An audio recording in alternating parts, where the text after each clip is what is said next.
अस्सलाम वालेकुम। हमारे पास statistics part 2 chapter number 1 probability example number 1.5 lecture number 1। ठीक है, हमारे पास स्टैटिस्टिक में जो फर्स्ट एग्जाम्पल 1.5 जो है वो हमारे पास है, if a coin is tossed what is the chances of a head. For example अगर कॉइन को हम टॉस करते हैं तो हमारे पास हेड के अकर होने के चांसेस कितने होंगे। यू नो दैट हमारे पास सैंपल स्पेस सबसे पहले हम कंस्ट्रक्ट करते हैं। The first is head and tail. We have only two possible outcomes in a coin, head and tail. The number of the sample space is equal to 2। If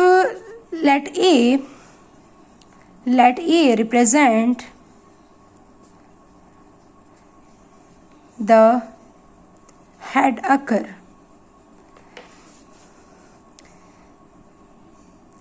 A हमारे पास head को represent कर रहा है। कितने outcomes हैं इसमें? हमारे पास only 2 outcomes, one is head and one is tail. So we have only 1 outcomes. ठीक है, हेड हमारे पास सिर्फ और सिर्फ 1 टाइम अपेयर हुआ है। Then the number of the A is equal to 1.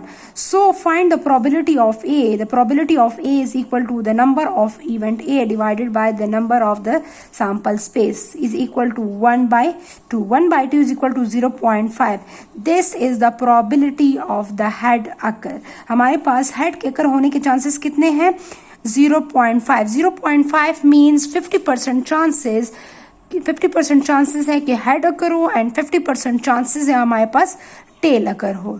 ठीक है, तो ये हमारे पास फर्स्ट एग्जांपल में हमने आपको बता दिया है कि अगर एक कॉइन को टॉस करते हैं तो उसमें हमारे पास कितने आउटकम्स होते हैं, और उस आउटकम में अगर हेड की प्रोबेबिलिटी है तो हमारे पास है 0.5। इसी तरह आप टेल के लिए भी प्रोबेबिलिटी फाइंड आउट कर सकते हैं। For example you are interested in tail, अगर यहाँ पर टेल मेंशन है तो you are interested in head tell.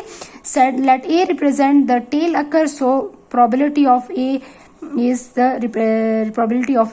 The tail. सो आप टेल की भी पूरी ही प्रोबेबिलिटी फाइंड कर सकते हैं। तो टेल की प्रोबेबिलिटी और हमारे पास हेड की प्रोबेबिलिटी दोनों की सेम है, 0.5 और इन दोनों प्रोबेबिलिटीज को अगर मैं ऐड करती हूँ तो मेरे पास 1 आता है। तो sum of all the probability is always equal to 1। This is the property and you know that. तो हमारे पास अगर 0.5 प्रोबेबिलिटी ऑफ हेड हमारे पास 0.5 है तो प्रोबेबिलिटी ऑफ टेल भी 0.5 होगी। तो अगर इन दोनों को मैं प्लस करती हूँ तो मेरे पास यहाँ पर 1 आएगा। तो यहाँ पर हमारा इंटरेस्ट जो था वो हेड में था, तो हमने हेड की प्रोबेबिलिटी फाइंड किया कि हमारे पास हेड के अकर होने के चांसेस जो है वो कितने हैं हमारे पास, वो हमारे पास 50% है। ठीक है।